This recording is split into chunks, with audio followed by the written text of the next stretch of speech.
sebenarnya.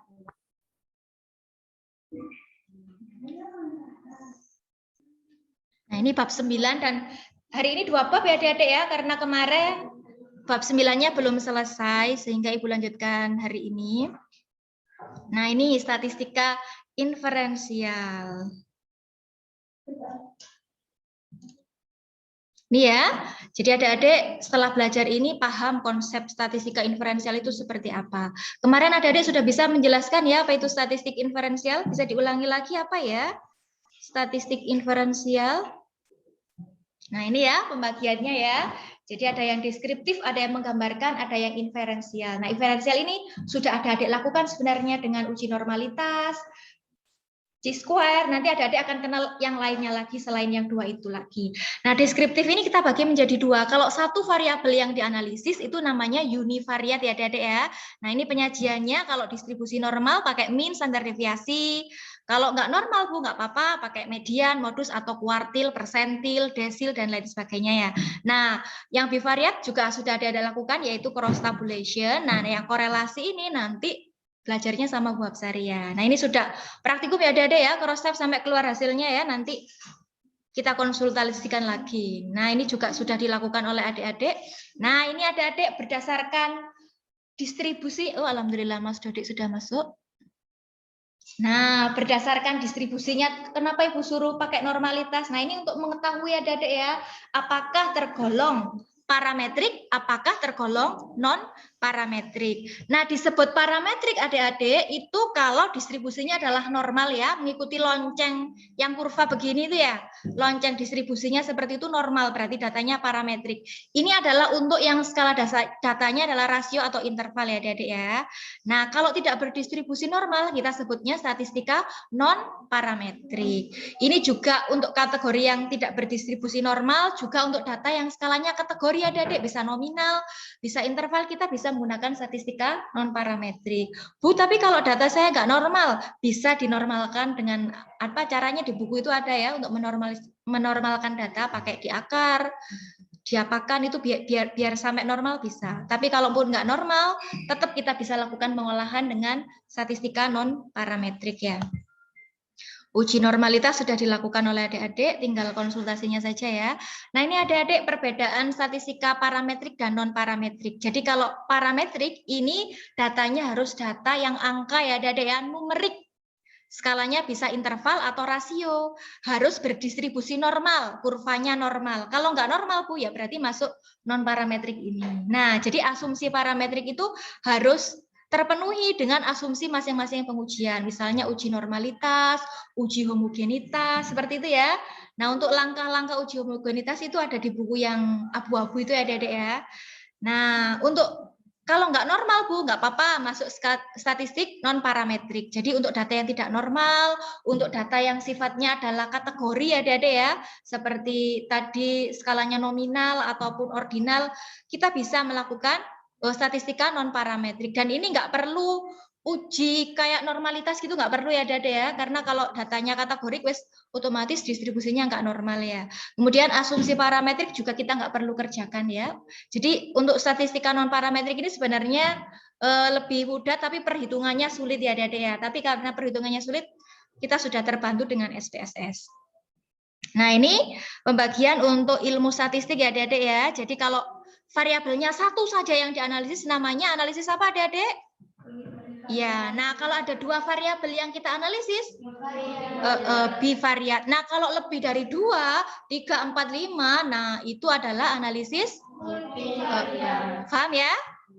Nah sekarang jenis datanya apa? Kalau datanya kategori kan ada 2 ya. Nominal dan ordinal ya. Nah ini wis jelas statistika non parametrik gitu ya.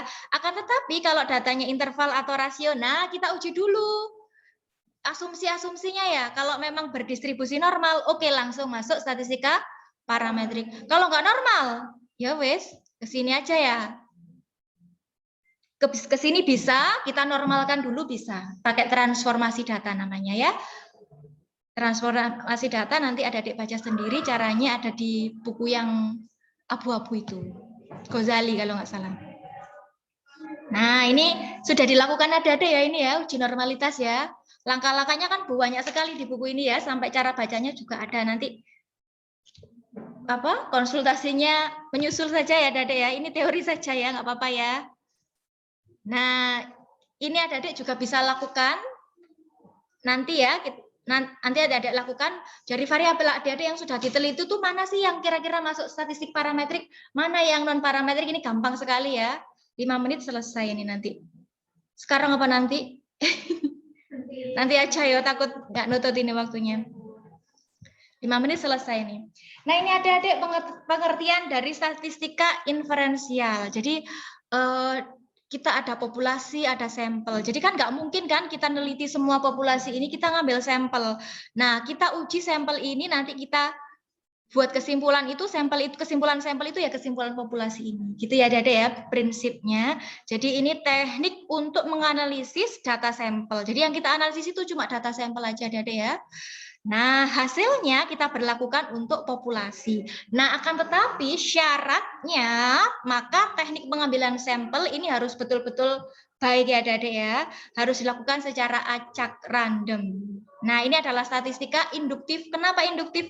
Karena dari sampel kita generalkan ke populasi. Jadi dari yang khusus menjadi yang lebih umum seperti itu.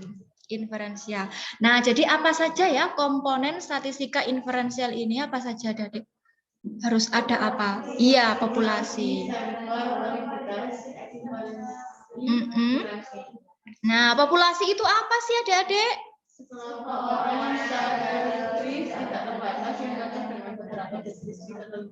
Iya, ini karena penelitian kesehatan yang diteliti orang berarti seluruh orang-orang itu ya. Tapi kan kita nggak mungkin neliti semuanya. Nah, kita pilih secara acak. Itulah yang dinamakan adalah kan banyak ya. Kita pilih secara acak, namanya sampel. Tetapi kalau penelitian pangan, misalnya seluruh telo di pasar itu namanya populasi. Kan nggak mungkin kita teliti semuanya ya, paling kita pilih sesuai dengan kriteria. Ada kriteria inklusi, ada kriteria eksklusi, itu yang kita ambil sebagai sampel. Nah, kriteria yang nggak mau, kita nggak mau itu namanya kriteria eksklusi Adik-adik. Nah, jadi Adik-adik kita harus membuat yang namanya validitas eksternal. Nah, ini menjelaskan apakah suatu populasi tertentu relevan secara klinis atau ilmiah. Yang Ibu ceritakan tadi, seluruh dunia ini yang menderita penyakit diabetes kan banyak sekali ya. Nah, yang memenuhi kriteria yang mana itu yang kita jadikan sebagai sampel gitu. Nggak mungkin semuanya. Jadi Adik-adik statistika inferensi ini menghubungkan temuan yang diperoleh sampel dengan temuan di populasi. Paham ya Adik-adik ya? Jadi ini populasinya ya, kita ambil sedikit dari sini namanya sampel, terus ini yang kita uji, kita generalisasikan di populasi ini. Seperti itu namanya. Jadi Adik-adik ukuran sampel yang lebih besar dan variansi yang lebih kecil ini akan meningkatkan kemungkinan bahwa hasil yang diperoleh dari sampel secara akurat itu mencerminkan populasi. Jadi ukuran sampel kemudian variasi yang kecil itu lebih akurat sampel populasinya nanti. Nah, jadi perlu ya Adik-adik ya sampel ini ya. Kenapa perlu? Karena kalau kita studi tanpa batas, biayanya besar, waktunya banyak, tenaga kita nggak nutut, umur kita mungkin nggak nututi juga kan ya. Maka perlu suatu pengambilan sampel. Nah, sampel ini kita ambil dengan ada selang kepercayaannya. Nah, ini Ibu kasih tahu ya, untuk ilmu kedokteran itu selang kepercayaannya pakai 99%. Yang uji klinis itu ada ya.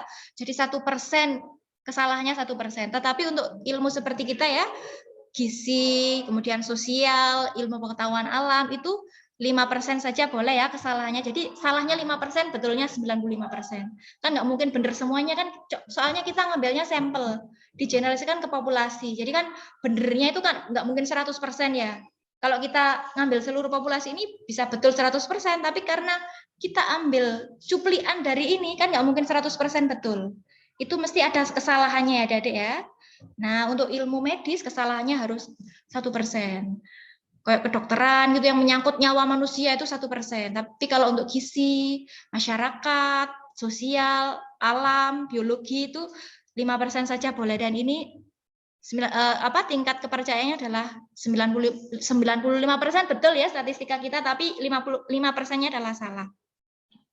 Jadi adik-adik ada hipotesis 0, ada hipotesis alternatif, ada nilai P. P itu apa sih? P itu adalah probabilitas. Jadi kemungkinan mengamati hasil sampel atau hasil yang lebih ekstrim, karena yang kita ambil cuma sampel saja, bukan populasi beneran. Nah ini contohnya adik-adik ya. Ini penelitiannya di luar negeri sana, dia memakai respondennya 2.500 orang tanpa riwayat stroke. Tapi kan nggak mungkin ya 2.500 orang loh.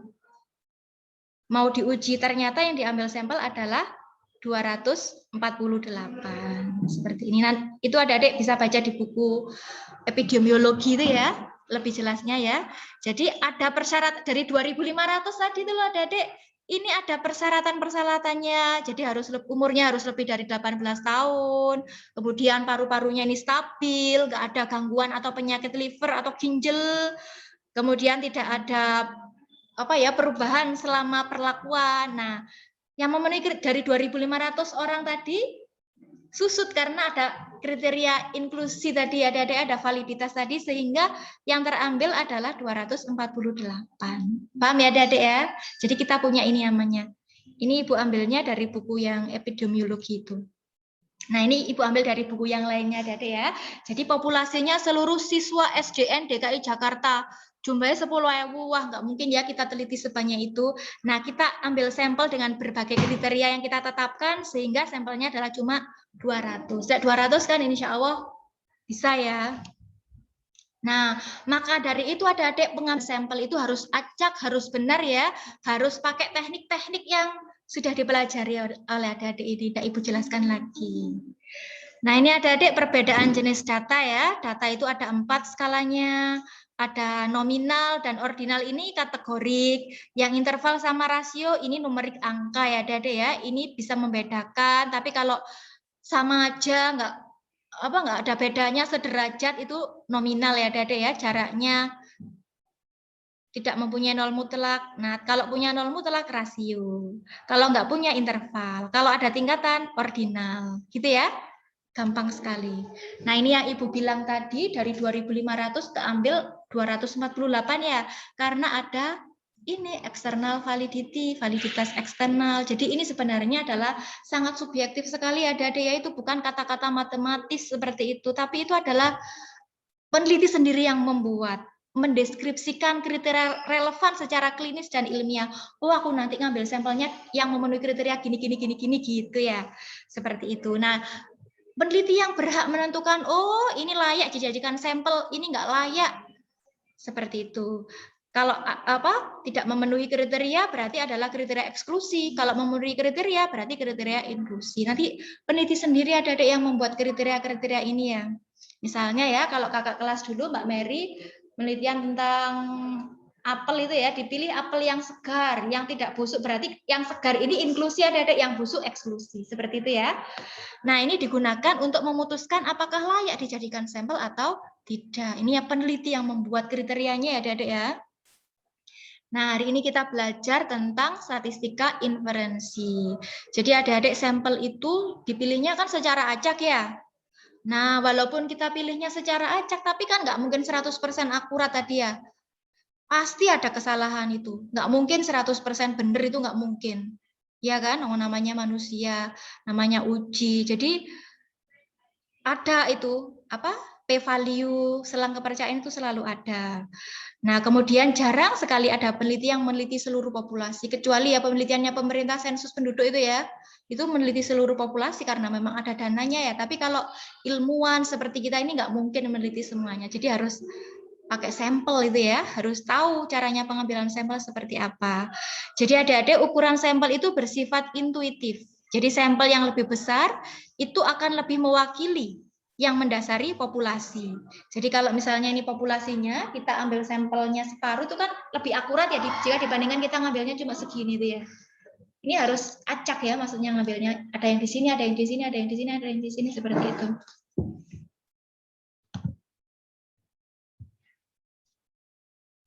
Nah, ini sudah pertemuan ke-10 sebenarnya adik-adik ya, tentang estimasi. Jadi estimasi itu apa sih adik-adik? Estimasi itu apa ya estimasi itu? Tadi kan populasinya gini ya, sampelnya cuma sebagiannya ini ya. Berarti estimasi itu apa sih? Iya, perkiraan, dugaan ya Adik-adik ya. Kita bedek sampelnya ini sesuai dengan populasi. Ada 3 estimasi atau pendugaan atau perkiraan Adik-adik ya. Apa sajakah itu?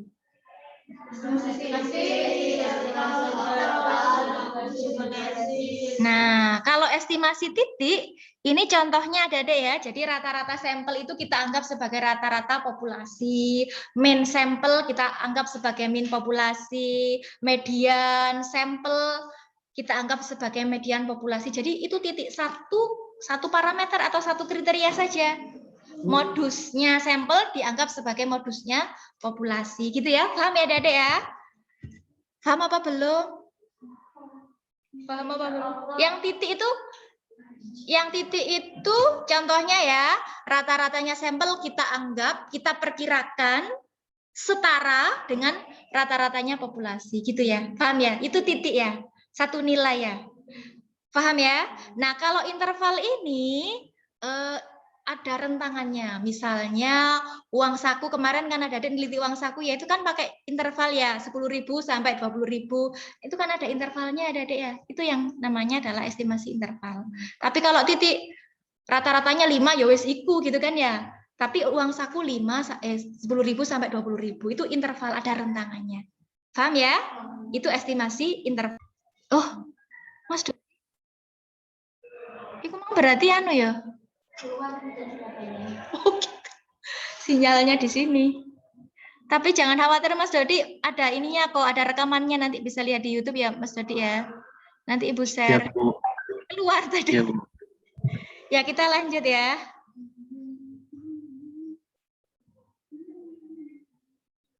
Oh, nggak mau di sudah. Nah, ini ada ya dalam uji hipotesis itu ada selang kepercayaan, confident interval. Nah, yang Ibu ceritakan tadi, interval keyakinan ini melaporkan kisaran perkiraan nilai yang masuk akal untuk suatu karakteristik dalam populasi yang mendasarinya. Jadi, interval ini dikonseptualisasi sehingga jika alfa percobaan tertentu diulang berkali-kali, itu hasilnya tingkat kebenarannya itu 95% dan tingkat kesalahannya adalah 5%. Nah, ini pengujian hipotesis ya Adik-adik ya. Jadi pengujian hipotesis ini menjelaskan prosedur statistik untuk melakukan pengujian inferensi berdasarkan dugaan yang telah ditentukan sebelumnya. Langkah pertama, Adik-adik bangun 2 hipotesis yang saling bertolak belakang ya. Jadi hipotesis tadi ada berapa Adik-adik? 3 itu apa? Estimasi yang 3 tadi, titik, interval, sama uji hipotesis. Nah, untuk hipotesis itu Adik-adik ada berapa? 2. Ya, betul sekali. Apa saja 2 itu? Mari semangat dah. Ya. Kenapa? Oh alah, ya terima kasih. Aku nggak bawa HP, soalnya HP dibawa Aisyah.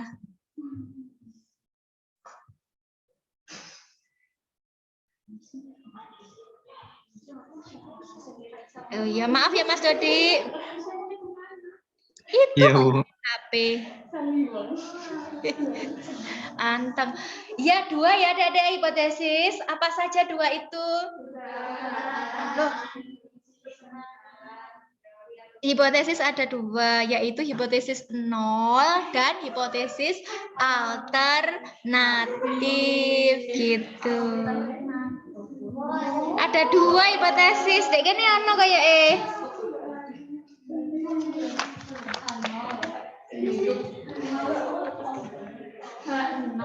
Iya, hipotesis ada 2, H0 sama alternatif. Nah, ini ada Adik p-value ya. P-value tadi nilai probabilitas. P itu kepanjangannya probabilitas. Value itu kan nilai ya. Jadi nilai probabilitas itu selalu berdua sisi ada ya, seperti ini ya. Nah, itu ada di buku ini halaman piro yo? Dek buka biar nggak ngantuk. Tadi sudah Ibu kasih tanda. Oh, iki ada Adik. Halaman 31 ya. Sama itu gambarnya. Ini Ibu ngambilnya dari buku epidemiologi. Jadi ada nilai P, sudah ketemu halaman 31. Nah, itu ada ya. Jadi frasa nilai-nilai yang lebih ekstrim dalam definisi nilai P mengacu pada nilai-nilai. Jadi probabilitas nilai P itu relatif 0,8. Kalau di buku adik-adik kan minus 1,96 ya? Iya. Nah, jadi itu kepercayaannya itu segitu ya. Nah, jadi adik-adik daerah yang ini adalah daerah penerimaan H0. Nah, kalau yang ini dan ini adalah penolakan H0. Jadi misalnya gini adik-adik, hipotesis nolnya diduga tidak ada beda antara laki-laki dan perempuan terhadap pengetahuan laki-laki perempuan sama saja itu H0. Nah, HA-nya diduga ada perbedaan seperti itu.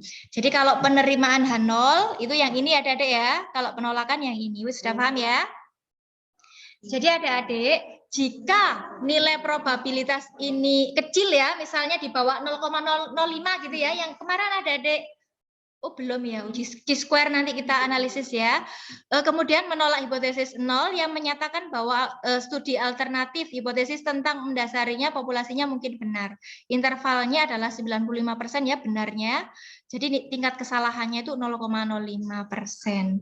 Jadi dinyatakan kalau hipotesis 0-nya ditolak berarti secara statistik kalau di atas 0,05 ini tidak ada perbedaan nyata seperti itu.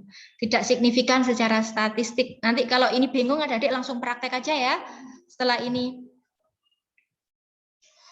Nah, ini inferensi statistik adalah pengambilan kesimpulan tentang parameter-parameter suatu populasi berdasarkan data sampelnya. Jadi adik-adik statistik inferensi ini bisa dilakukan dengan estimasi parameter berupa estimasi titik, estimasi interval, maupun uji hipotesis. Nah, ini estimasi parameter ya. Jadi menduga nilai parameternya. Nah, ini untuk uji hipotesis 2 ekor ya adik-adik ya. Two site ini 2 ekor. Ini daerah penerimaan H0, yang ini penerimaan H0, yang ini adalah penolakan H0. Nah, ini bisa dibacakan Mbak Salsa? Untuk mengolah data penelitian menjadi kesimpulan, statistika inferensial terbagi menjadi 2 metode pengolahan, yaitu statistika parametrik dan non-parametrik. Statistika parametrik adalah suatu metode pengambilan kesimpulan statistik yang didasarkan pada asumsi-asumsi atau ciri-ciri yang berlaku pada suatu populasi atau parameter. Ada asumsinya ya. Berbeda dengan statistik dan parametrik, di mana metode pengambilan kesimpulan tidak berdasarkan asumsi-asumsi atau ciri-ciri suatu populasi non parameter. Apa adik-adik asumsinya kalau statistika parametrik harus memenuhi asumsi apa? Oke, Mbak Diana, nanti bisa ketemu jawabannya. Silakan Mbak Diana, bisa dibaca. Statistik parametrik memiliki asumsi parameter seperti sebaran data yang membentuk kurva normal, memiliki linearitas antar variabel atau memiliki homogenitas dan lainnya sesuai dengan asumsi masing-masing metode pengujian yang digunakan. Metode parametrik adalah metode yang dapat dikatakan ideal untuk digunakan. Ideal ya. Jadi ideal karena memenuhi asumsi. Asumsi apa saja adik-adik? Tadi sudah dibacakan Mbak Diana loh. Asumsi yang harus dipenuhi oleh statistika parametrik itu apa saja asumsinya? Berarti distribusi normal gitu ya? Apalagi?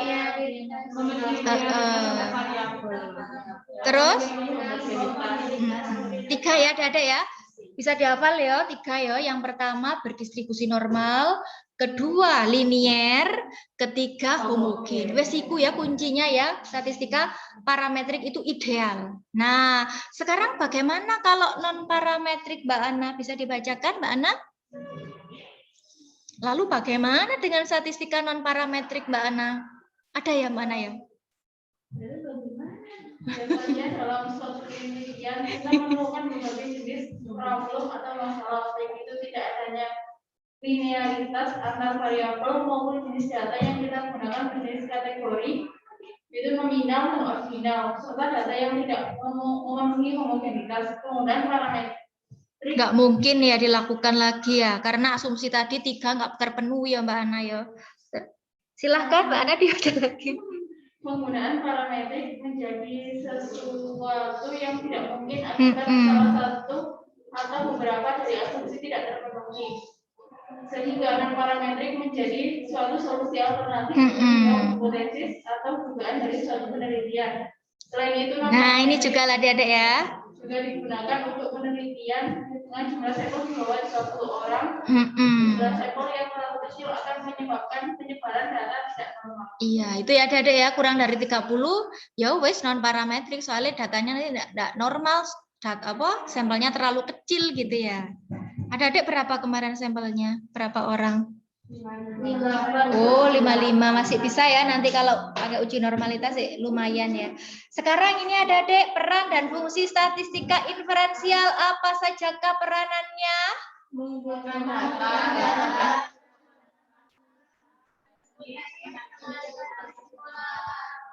Nah, ini peranannya yang lebih panjang lagi. Oh, belum. Mas Dodi bisa mendengar suara kami? Bisa, Bu. Nah, peranannya apa Kak Dodi? Statistika inferensial dalam penelitian kuantitatif. Jadi ya angka-angka gitu ya. Kalau kualitatif itu lawannya kuanti ya. Kalau kuanti angka, kalau kuali ini deskriptif aja.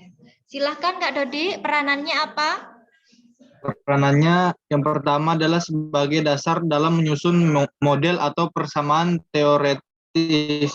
Yang kedua sebagai wujud perumusan hipotesis. Yang ketiga untuk mendukung pengembangan instrumen penelitian. Yang keempat sebagai dasar menyusun rancangan penelitian. Yang kelima sebagai analisis dalam menentukan sampel atau cuplikan penelitian. Dan yang keenam sebagai pengolah dan analisis data sebagai penelitian.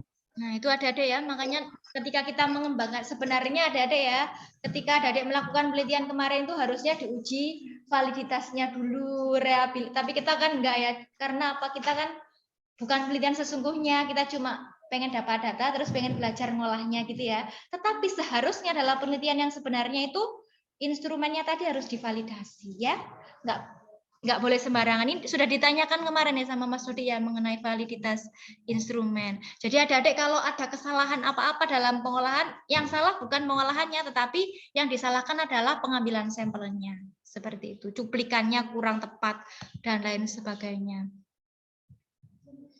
Nah, ini adik-adik jenis statistika inferensial ya. Tadi kan kita sudah belajar estimasi. Ada berapa tadi estimasi? Apa saja? Nah, uji hipotesis ini adik-adik yang kita pelajari hari ini komparatif atau membandingkan, misalnya membandingkan rata-rata, membandingkan proporsi, membandingkan frekuensi. Nah, yang korelatif ini biar Bu Haf saja ya yang mengajarkan nanti di pertemuan selanjutnya. Korelasi itu hubungan. Apakah ada hubungan antara pengetahuan dan sikap? Apakah ada hubungan uang saku dengan pengetahuan? Uang sakunya banyak, pengetahuannya semakin baik. Apa ada hubungan? Itu bisa kita cari hubungannya adik-adik ya. Nah, yang kita pelajari hari ini komparatif, membandingkan adik-adik ya. Nah, yang kita bandingkan itu datanya ada yang berupa angka, itu numerik. Ada yang berupa kategorik. Kategorik itu seperti nominal dan juga ordinal. Adik-adik ini sengaja Ibu tidak buatkan karena di buku kuning ini sudah ada. Adik-adik bisa lihat untuk halaman 10 adik-adik. Halaman 10 ya. Sudah terlihat? Kita pelajari hari ini hipotesis komparatif Iya, buku bacakan. Lagi direkam ya. Pinjam temannya aja nggak salah. Kak Ono. Mbak Risma ada ya? Nah, ini adik-adik ya. Hipotesis komparatif. Jadi datanya yang rate AUAC kesesuaian ini enggak kita pelajari adik-adik ya. Yang kita pelajari kategorik dan numerik sudah ya adik-adik ya. Komparatif dibagi menjadi 2, kategorik dan numerik sudah. Nah, yang kategorik ini datanya adalah berupa data ordinal maupun nominal itu adik-adik ya yang dikategorikan itu ya. Nah, ini ada yang berpasangan, ada yang tidak berpasangan. Nah, yang tidak berpasangan ini adik-adik, ayo buka halaman 11. Tidak berpasangan itu maksudnya seperti apa? 1, ilustrasi 1. 2 kelompok tidak berpasangan. Silahkan Kak Risma dibacakan. Seorang peneliti membandingkan kadar gula darah antara perokok dan bukan perokok. Gula darah perokok adalah satu kelompok data, sedangkan gula darah bukan perokok adalah kelompok data yang lain. Dengan demikian, dari segi jumlah terdapat 2 kelompok. Sedangkan dari segi berpasangan, data tidak berpasangan karena individu dari 2 kelompok berbeda. Jadi kalau tidak berpasangan itu individunya berbeda ya adik-adik ya. Seperti adik-adik membandingkan laki-laki sama perempuan, Jawa, Sumatera kan beda, maksudnya orangnya bukan yang sama, itu namanya berpasangan, yang tidak berpasangan. Paham ya? Jadi individunya dari 2 orang yang berbeda yang kita bandingkan. Paham ya? Bukan 1 orang, ada 2 orang yang berbeda. Nah, kalau berpasangan seperti apa Kak Ros? Silahkan dibaca. Oh ini ya. Jadi karena perbandingan minimal harus ada 2 populasi yang dibandingkan. 2 kelompok tidak berpasangan, 2 individu, 2 kelompok berbeda. Seperti penelitian adik-adik, membandingkan sikap laki-laki dengan sikap perempuan, pengetahuan laki-laki dengan perempuan. Ini nanti adik-adik bisa langsung praktikum ya, karena sudah ada datanya. Lanjut Kak Ros, maksudnya berpasangan itu seperti apa ya? 2 kelompok berpasangan, yakni ada sekelompok mahasiswa yang diukur berat badannya 2 kali, yaitu pada Januari dan Februari 2003. Data berat badan pada Januari adalah 1 kelompok data, berat badan pada Februari adalah sekelompok data lagi. Dari segi jumlah terdapat 2 kelompok data, yaitu berat badan mahasiswa pada Januari dan Februari. Dari segi berpasangan, data berpasangan karena individu dari kedua kelompok data adalah individu yang sama. Paham ya adik-adik ya? Jadi kalau tidak berpasangan itu 2 individu yang berbeda kita bandingkan. Wes, paham? Tapi lek 2 kelompok berpasangan ini individunya sama. Tapi ngukurnya misalnya pengetahuanku saiki ambek pengetahuanku engko setelah diberi penyuluhan. Seperti ini contohnya berat badanku Januari sama berat badanku Februari kan yang diukur saya, tetap berarti kan ini berpasangan. Cuma 1 individu, cuma pengukurannya yang berbeda. Nah ini adik-adik kita belum dapat data ya yang 2 kelompok berpasangan. Insya Allah akan Ibu buatkan kuesioner. Berarti hari Senin insya Allah Ibu buatkan, hari Selasa gitu, adik-adik bantu sebarkan. Nanti kita praktek hari Sabtu minggu depan. Ya. Yang adik-adik bisa praktek sekarang ini yang 2 kelompok tidak berpasangan. Adik-adik bisa membedakan laki-laki dan perempuan ya sikapnya ya, pengetahuannya seperti itu ya. Yang bisa praktek ini. Yang 3, 4 itu Ibu nggak terangkan ya adik-adik ya, karena ya jarang digunakan pada penelitian adik-adik. Eman-eman adik-adik pelajari sendiri aja ya, tapi ya. Pokoknya tahu bedanya kalau tidak berpasangan itu 2 individu yang berbeda kita bandingkan. Tetapi lek berpasangan 1 individu yang sama, tetapi kita dapatkan datanya dari 1 individu tersebut. Wes ya, paham ya?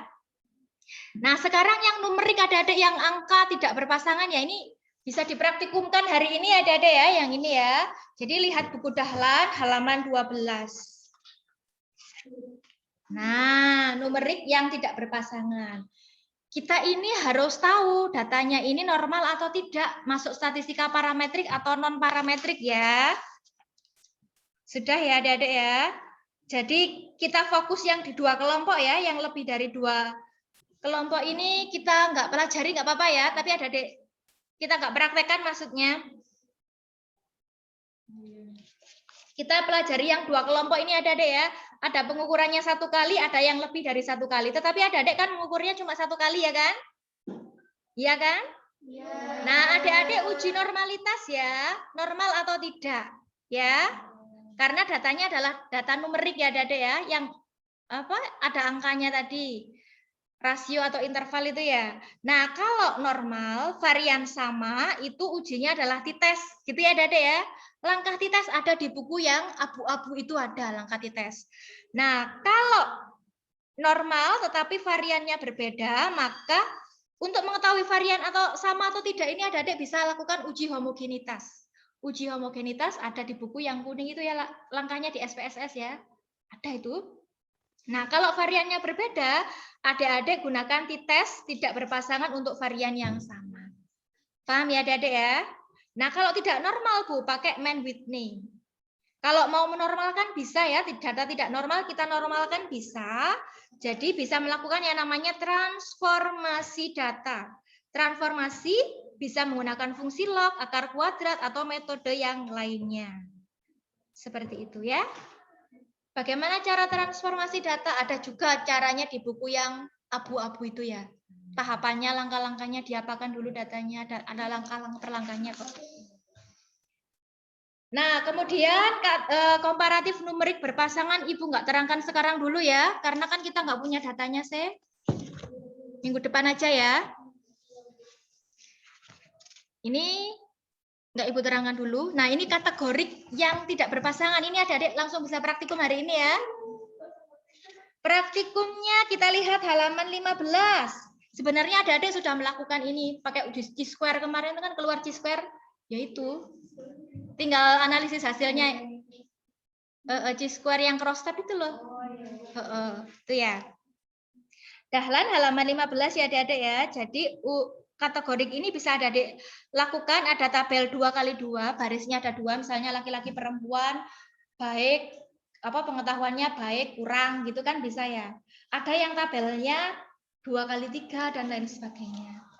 Tinggal dibaca saja di tabelnya adik-adik.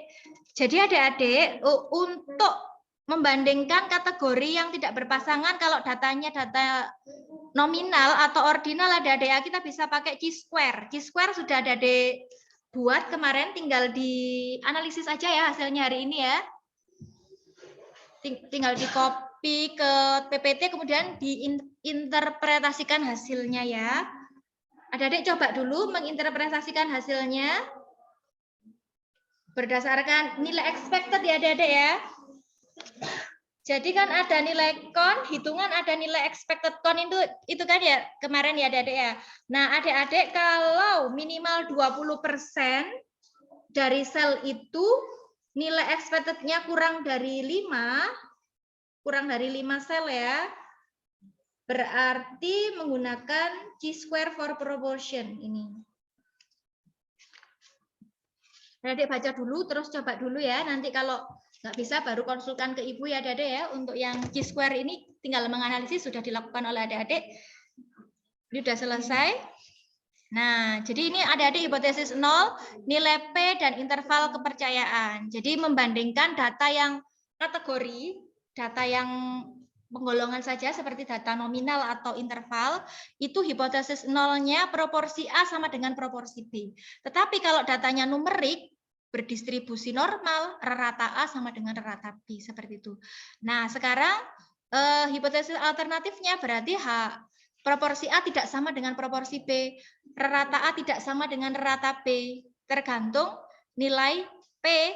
Apa sih nilai P itu? Tadi sudah Ibu jelaskan ya, jadi dalam bahasa Inggris, probabilitas atau p-value itu dikonversi dari nilai statistik hasil penelitian. Jika H0 diterima, jika p-value-nya lebih besar dari alfa ya adik ya. Kalau kurang dari 0,05%, jadi misalnya nilai alfa itu yang populer 5% atau setara dengan plus minus 1,96 pada kurva normal. Jadi lihat p-value-nya pada SPSS itu adik-adik ya. Jika p-value kurang dari 0,05 maka H0 ditolak. Karena H0 ditolak berarti HA diterima ya. Berarti ada beda. Ada beda apa? Tergantung ininya adik-adik, tergantung hipotesisnya ya.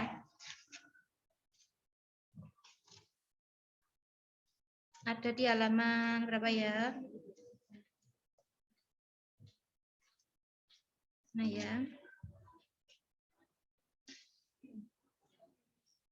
Nah ini adik-adik halaman 33 ya.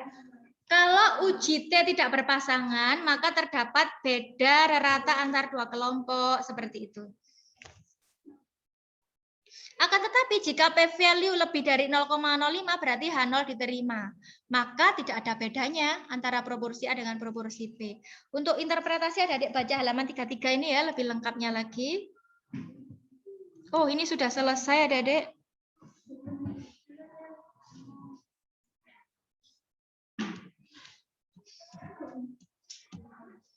Sudah selesai.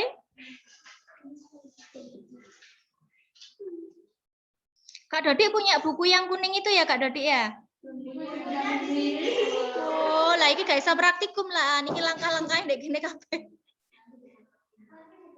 Oh ya wis. Ya wis.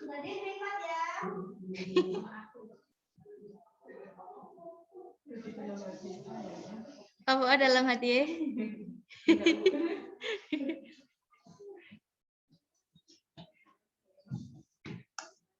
Wangel statistika gak langsung praktek itu. Sebenarnya habis kuliah ini langsung dipraktekkan, habis dipraktekkan gitu kan. Kalau praktek lebih gampang, ada panduannya kan. Bacanya itu nentukan uji apa kan juga harus tahu teorinya.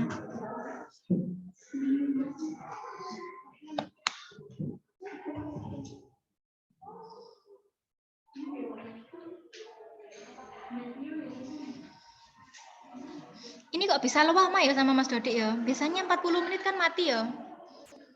Apakah kalau partisipannya cuma sedikit? Kalau berdua bisa lama Bu, unlimited dia. Oh. Iya, tapi kalau lebih dari 40 menit aja dia Bu. Oh gitu, baru tahu Mas Dodik. Makanya kok lama sekali. Makasih Mas Dodik informasinya. Adik-adik ini kebut ya. Estimasi data hari ini. Minggu depan terakhir uji hipotesis.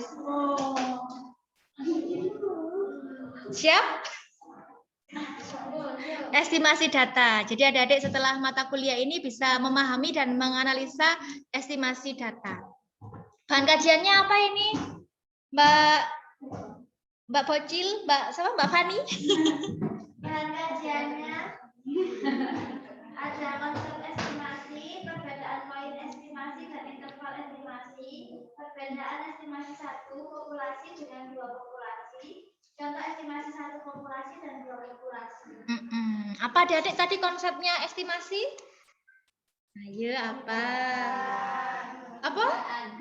Oh, dugaan. Bedanya estimasi titik sama estimasi interval?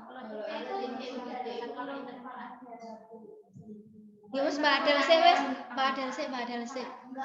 Loh, kok ngono Mbak Salsa? Lah rame-rame Pak Ani, tapi aku gak krungu. Ya Mbak Lulu. Mbak Salsa sih ae. Ada rentangnya kalau titik itu udah pasti. Oh, satu nilai aja. Mbak Salsa mungkin? Oh, sama. Mbak Adel? Sama. Iya begitu kalau itu ada rentangnya, kalau titik itu Nah, adik-adik bedanya yang satu populasi sama satu populasi dengan dua populasi itu ya adik-adik ya.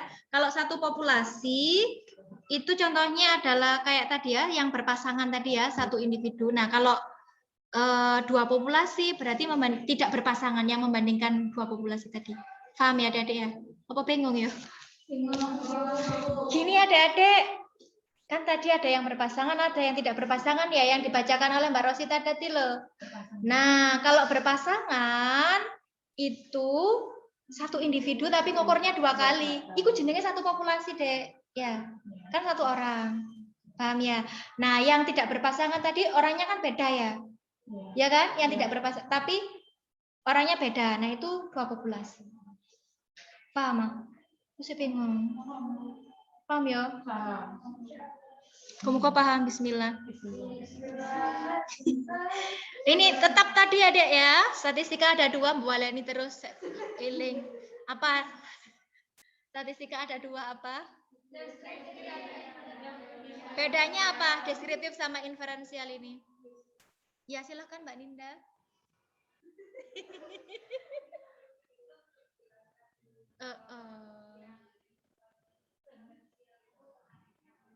Kesimpulan ya. Jadi deskripsi itu mek menjelaskan pemusatan data di penyebarannya di mek ngono tok asline ndok ya, frekuensinya berapa banyak ya. Cuma menggambarkan tendensi sentral sama penyebaran saja. Tapi kalau inferensial ada penarikan kesimpulan tadi ya, ada pengujian hipotesis, ada sampel, ada populasi dan lain sebagainya ya. Nah, karena ini penarikan kesimpulan dari sampel ke populasi, maka ada dua, ada pendugaan, ada pengujian hipotesis. Nah, pendugaan ada dua, ada titik sama selang, interval itu podo ayo. Nggak usah bingung, ya interval itu ya selang, rentang gitu ya. Nah, ini adik-adik sudah kenalan dengan grafik ini tadi ya. Jadi grafik ini menyatakan kalau kurva normal itu datanya membentuk lonceng kayak gini lah adik-adik ya. Tetapi kalau datanya adik-adik ini tok podo nek kene itu tidak normal. Jadi data yang normal yang baik itu ya kayak gini ki. Kayak di kelas, misalnya di kelas jadi guru gitu ya. Ono sing bodoh, ono sing biasa, ono sing pinter banget. Nah, itu bagus datanya adalah berdistribusi normal seperti itu. Jadi macam-macam itu loh datanya ya. Nah, ini estimasi parameter adik-adik ya. Apa sih estimasi parameter itu Mbak Adel? Mbak Adel mana sih? Estimasi parameter adalah teknik statistika untuk menentukan parameter dalam populasi berdasarkan statistik sampel yang dapat berupa estimasi titik ataupun estimasi interval. Jadi estimasi parameter ada dua ya adik-adik ya. Ada titik, ada interval tadi. Parameter disebut apa adik-adik? Mau izin ke kamar mandi. Oh, pipis ya? Iya. Ngompol ya. Sumpah. Wes pipis. Karena asene padahal ya. Statistik disebut juga estimate value atau estimator. Nah, ini ada dua ya adik-adik ya. Estimasi titik dan estimasi interval. Siapa ya? Pak Fiona, apa bedanya estimasi titik dan interval?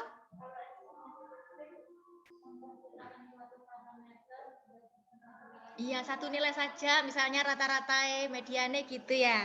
Interval.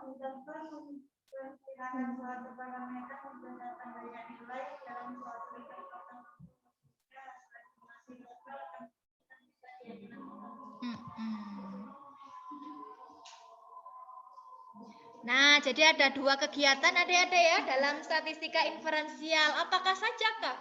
Itu Mbak Damai apa ya? Kegiatan utama statistika inferensi itu? Iya, apa saja itu? Yang pertama estimasi. Yang kedua? Kalau estimasi memperkirakan, kalau uji hipotesis itu untuk menguji apakah data dari sampel yang ada sudah cukup kuat untuk menggambarkan populasinya atau menggambarkan informasi tentang populasi berdasarkan hasil sampel. Sudah tahu ya bedanya ya. Jadi kalau estimasi memperkirakan saja. Oke, ini ya. Wah, banyak sekali. Kak Lulu bisa dibacakan ini Kak Lulu banyak sekali ya. Nanti kita bisa ambil kesimpulan apa itu estimasi titik dan interval. Ayo Kak Lulu. Ini perbedaan graafin yang diambil dari dua sampel pada populasi yang sama. Kondisi ini merupakan suatu ciri populasi karena sampel-sampel yang diambil bukanlah cermin sempurna bagi populasinya. Kenyataan ini disebut sebagai sampling error atau kesalahan sampling. Artinya adanya kesalahan yang kita lakukan saat pengambilan dan penyusunan sampel sehingga tidak sepenuhnya mampu mewakili populasi. Demikianlah, min dari suatu sampel tidak akan persis sama dengan min dari populasinya, atau min statistik tidak akan persis sama dengan min parametrik dikarenakan adanya satu error. Kesalahan dalam pengambilan sampel ya. Sejauh mana perbedaan yang terjadi antara min statistik dengan min parametrik tergantung pada besar kecilnya kesalahan yang dilakukan saat pengambilan sampel. Kesalahan sampling bukan merupakan hal yang harus disembunyikan, melainkan harus dikemukakan apa adanya sehingga tidak terjadi kesalahan generalisasi. Misalnya, data pengukuran yang diperoleh sebenarnya hanya berlaku pada sampel dikarenakan besarnya kesalahan sampling. Namun ternyata dilakukan generalisasi pada populasi. menyesatkan banyak pihak yang menggunakan kesimpulan tersebut sebagai referensi. Estimasi parameter menggunakan statistik yang bertujuan untuk memperkirakan bagaimana parameter populasi berdasarkan statistik atau ukuran-ukuran pada sampel. Syarat utama estimasi parameter adalah sampel diambil dengan teknik probabilitas. Misalnya, dengan perhitungan statistik pada sampel tentang mean score atau suatu variabel, maka akan dapat diketahui beberapa kemungkinan tentang mean score suatu variabel tersebut pada populasinya. Iya, ngene lho Dek ceritane ya, tutuk duwawa iki mang. Ceritane kan tadi yang kita teliti kan cuma sampel bukan populasi, mesti kan ada kesalahannya sih. Nah itu loh kita menduganya itu dari situ. Ada nilai kesalahan, ada nilai kepercayaan seperti itu. Intinya begitu ya intinya. Nah estimasi tentang satu mean ini rumusnya seperti ini. Kalau sampel ada yang lebih dari 30, ada yang kurang dari 30, ini rumusnya beda ya Dedek ya. Nah ini dua mean seperti ini. Satu proporsi. Nah, ini bagan untuk statistika inferensi. Jadi, kita mulai ya. Ini kayaknya tadi sudah ya. Nah, Adik-adik, tadi ada p-value, ada selang kepercayaan. Kenapa? Karena kita itu kadang-kadang ngambil keputusannya itu salah. Adik-adik pernah nggak salah ngambil keputusan atau? Kisah si curhat. Iya. Gini adik-adik ya, jadi keputusan yang kita ambil, misalnya ini ada kesalahan tipe 1, ada kesalahan tipe 2 ya adik-adik ya. Kadang adik-adik buat keputusan, kadang salah, kadang benar. Nah yang benar itu seperti apa? Keputusannya tidak menolak H0, kemudian H0-nya benar itu benar. Nah keputusan yang kesalahan tipe 1, kita menolak H0, padahal harusnya H0 itu benar ya. Seperti Pak Rosita menolak cowok yang salah. Oh ini misalnya Kak Rosita menolak cowok padahal cowok itu baik setia loh. Itu namanya kesalahan tipe 1. Misalkan lagi Mbak Adel tidak menolak cowok yang brengsek. Nah Mbak Adel itu melakukan tipe kesalahan. Maaf ya Mbak Rosita sama Mbak Adel, ini contoh biar lebih mudah dipahami ya. Kenyataannya begitu. Wes ya paham ya. Jadi ada dua tipe kesalahan. Tipe kesalahan yang pertama kita tolak orang yang benar padahal kita tolak orang yang betul gitu ya. Kesalahan tipe 2 kita nggak nolak orang yang salah. Wes paham ya Ki? Wes mari kok mari ngene lho, wes mari. Nah, kayak ngono iku jenenge tipe kesalahan tipe 2 ya.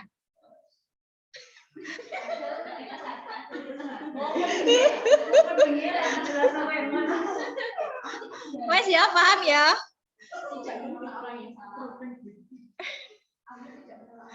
Kesalahan tipe 1 merupakan kesalahan menolak H0, padahal sesungguhnya H0 itu benar ya.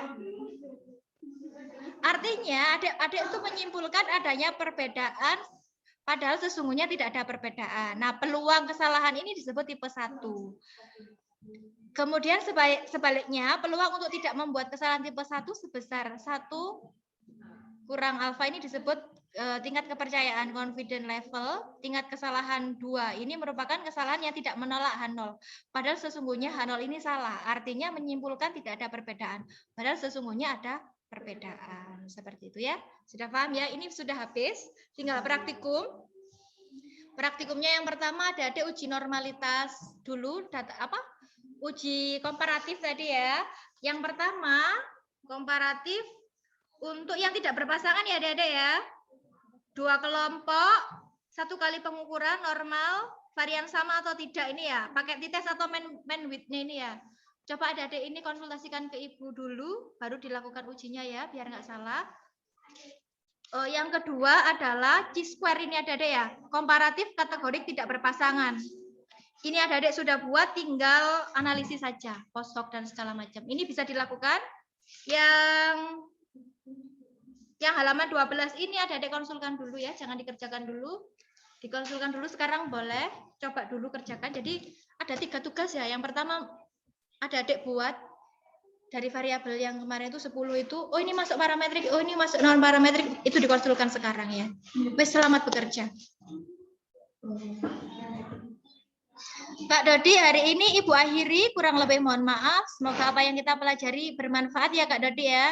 Ini teman-teman sedang mengerjakan praktikum, nanti Mas Dodi katanya mau diprivati sama Kak Fani tadi ya kalau nggak salah ya. Iya, Bu. Ya. Ya. Iya, terima kasih atas perhatiannya. Assalamualaikum warahmatullahi wabarakatuh. Waalaikumsalam warahmatullahi wabarakatuh.